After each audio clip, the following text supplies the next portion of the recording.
பிஸ்மில்லாஹிர் ரஹ்மானிர் ரஹீம். அடுத்ததாக வட்டி தொடர்புடைய ஒருவர் நடத்தும் ஒரு நல்ல நிறுவனத்தில் வேலை செய்யலாமா? விளங்கிட்டா?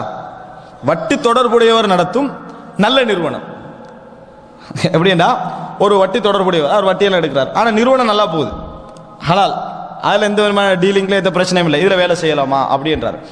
வட்டிக்கு நீங்கள் சம்மந்தப்படாமல் தான் தாராளமாக என்ன செய்யலாம், வேலை செய்யலாம். ஒரு நிறுவனத்தில் நீங்கள் வேலை செய்றீங்க, அவர் வட்டியோட தொடர்புள்ளவர், ஆனால் உங்களுக்கும் வட்டிக்கு எந்த தொடர்பு என்னது அதில் இல்லைன்னா தாராளமாக என்ன செய்யலாம், வேலை செய்யலாம். மார்க்கத்தில் எந்த தடையும் இல்லை. ஆனால் நீங்கள் வட்டியோடு சம்மந்தப்படுவீங்க. உதாரணமாக நீங்கள் அக்கௌண்ட்ஸ் எழுதணும், நீங்கள் தான் வரவு செலவு எழுதணும். வட்டி அப்படி கண்டுகொள்ளாமல் எழுதலாதே, நீங்கள் எழுதி தான் என்ன செய்யணும், ஆகணும். அப்போ உங்களால் என்ன செய்ய முடியாது, வேலை செய்யக்கூடாது.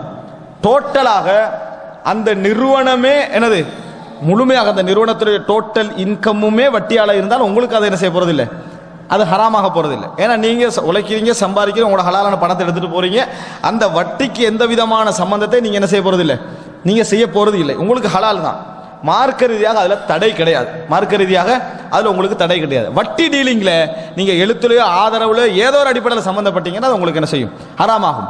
அதே நேரம் நீங்க விற்கிற கடையில ஹராமான பொருட்கள் வேற வேற அம்சங்கள் இருந்துட்டு அதை என்ன செஞ்சிடும், கூடாதுன்னு ஆயிரும். ஆனா கடை முறையா இருக்குது, நேர்மையான முறையில் போகுது, நேர்மையான முறையில் வியாபாரம் நடக்குது, அதுல எந்த பிரச்சனையும் இல்லை. ஆனால் இப்படிய முதலும் டீலிங்கும் என்ன செய்கிறது, வட்டியில இருந்துட்டு இருக்குது. எனக்கு அதுல எந்த விதமான ஒன்றை நான் அந்த வட்டியால லாபம் அடையவும் இல்லை, கூடவும் இல்லை, எழுதவும் இல்லை, ஆதரவு தெரிவிக்கவும் இல்லைடா, உங்களுக்கு அந்த பிரச்சனை. நீங்க ஒரு வார்த்தை கூட சொல்றதுக்கு சான்ஸ் இருக்கக்கூடாது. ஒரு ஆதரவான வார்த்தை எதுக்கும் உங்களுக்கு அந்த நிர்பந்தம் என்ன செய்யக்கூடாது, இருக்கக்கூடாதுன்னு சொன்னால் அது உங்களுக்கு தடை கிடையாது. அது உங்களுக்கு மார்க்கரியா தடை கிடையாது. இது எப்படி என்று சொன்னா, ஒருத்தன் வந்து அதாவது ஃபர்ஸ்ட் கிளாஸ் போட்டு இன்சூரன்ஸ் பண்ணி ஃபினான்ஸ் பண்ணி வாகனம் எடுத்திருப்பான், அந்த பஸ்ல தான் நம்ம போவோம், அந்த வாகனத்துல வருவோம், போகக்கூடாது எந்த சட்டமும் நம்மளுக்கு இல்லை, அதுல தடை இல்லை, நம்ம நேரடியாக நம்ம சம்பந்தப்படலை. ஆனால் இதுல இன்னொரு பிரச்சனை இது. அது என்ன பிரச்சனைடா, மன் ரஆ மின்கும் முன்கரன் ஃபல்யுகையிர்ஹு பியதிஹி ஃபைல்லம் யஸ்ததி ஃபபிலிசானிஹி ஃபைல்லம் யஸ்ததி ஃபபிகல்பிஹி வதாலிக அஃபுல் ஈமான்.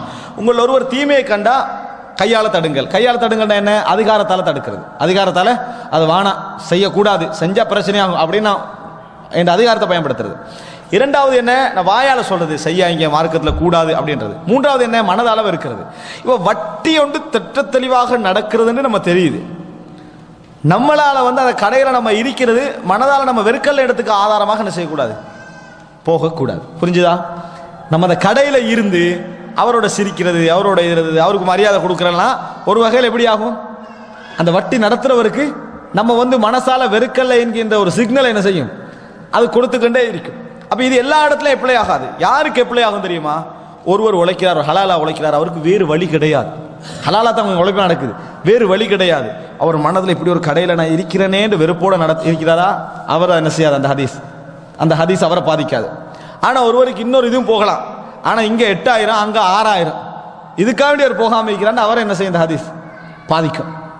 ஏன் பாதிக்கும், உனக்கு வந்து இதை வெறுத்து போறதுக்குரிய வழி இருக்குது, இதை வெறுத்து போறதுக்குரிய வழி உனக்கு இருக்குது. ஆனாலும் நீ என்ன செய்யறா இல்ல, போறா இல்லைன்னா நீ வெறுக்கலைன்றதுக்கு அர்த்தம், நீ அதை வெறுக்கவில்லை என்பதற்கு அர்த்தம். இந்த ரெண்டு விஷயத்தை நம்ம புரிஞ்சுக்கணும். மார்க்க ரீதியாக அது தடை கிடையாது. ஆனா நன்மையை புரிந்து கொள்ளல், தீமையை வெறுத்தல் என்கின்ற அம்சத்துல ஒத்த மனதால வெறுக்கிற கட்டம் ஒன்று.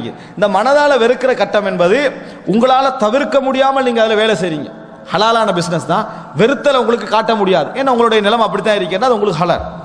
ஆனா உங்களுக்கு இன்னொரு சாய்ஸும் இருக்குது, இன்னொரு இடத்துல வேலை செய்யறதுக்கான சாய்ஸ் இருக்குது, அதுக்கான சந்தர்ப்பம் இருந்தும் நீங்க இங்க செய்றீங்கடா, நீங்க வெறுக்கல, நீங்க ஆதரவு தெரிவிக்கிறீங்கன்னு அர்த்தம். இதுதான் பொதுவா எல்லாத்துக்கும். வட்டியில ஒரு ஆள் சாப்பாடு போடுறாரு, ஒரு வட்டி இதோட சம்பந்தப்பட்ட ஒரு சாப்பாடு போடுறாரு, உங்களுக்கு சாப்பாடு ஹலால் தான், ஹலாலான சாப்பாடு வச்சாருன்னா உங்களுக்கு ஹலால் தான், அந்த சாப்பாடு உங்களுக்கு ஹராமாக போறதில்லை. ஆனா உங்களுக்கு என்ன பிரச்சனை உண்டாகும்டா, நீங்க அந்த வட்டியை ஆதரிக்கிற அந்த சப்ஜெக்டுக்கு என்ன செய்யும், நீங்க அந்த வீட்டுல சாப்பிட்டு வாரீங்கடா, அதுவும் குறிப்பா நீங்க எந்த அளவுக்கு மார்க்கப்பட்டிருக்கிறீங்களோ அந்த அளவுக்கு அது பாதிக்கும்.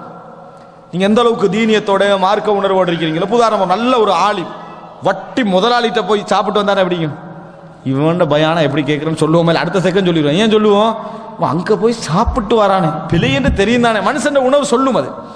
அப்ப இந்த வெறுப்பு ஒரு முஸ்லிமுக்கு வரணும், இந்த வெறுப்பு ஒரு முஸ்லிமுக்கு வரணும். தவிர்க்க முடியாம பழகுறத இருப்பான் மகன், அந்த வீட்டில் வளரக்கூடிய மகன், அவருக்கு மனைவியாக இருக்கக்கூடியவர், அவருடைய சொந்தங்கள், அவருடைய கடையில வேலை செய்யக்கூடியவர், அவங்க ஹலால் தான் சாப்பாடு, ஆனா மனதில் வெறுப்பு என்னது, வெளியே கொண்டு வர முடியாத அளவுக்கு என்ன செய்யும் அவங்கள்ட்ட இருக்கு. இதை புரிஞ்சுக்கணும். இதுதான் மீசான், தராசு, அளவு. அல்லாஹு அலம். மேலும் மக்களை நன்மையின் பக்கம் அழைப்பவர்களாகவும் நல்லதை கொண்டு மக்களை ஏவுபவர்களாகவும் தீயதிலிருந்து மக்களை விலக்குபவர்களாகவும் உங்களிலிருந்து ஒரு கூட்டத்தார் இருக்கட்டும். இன்னும் அவர்களே வெற்றி பெற்றோர் ஆவர்.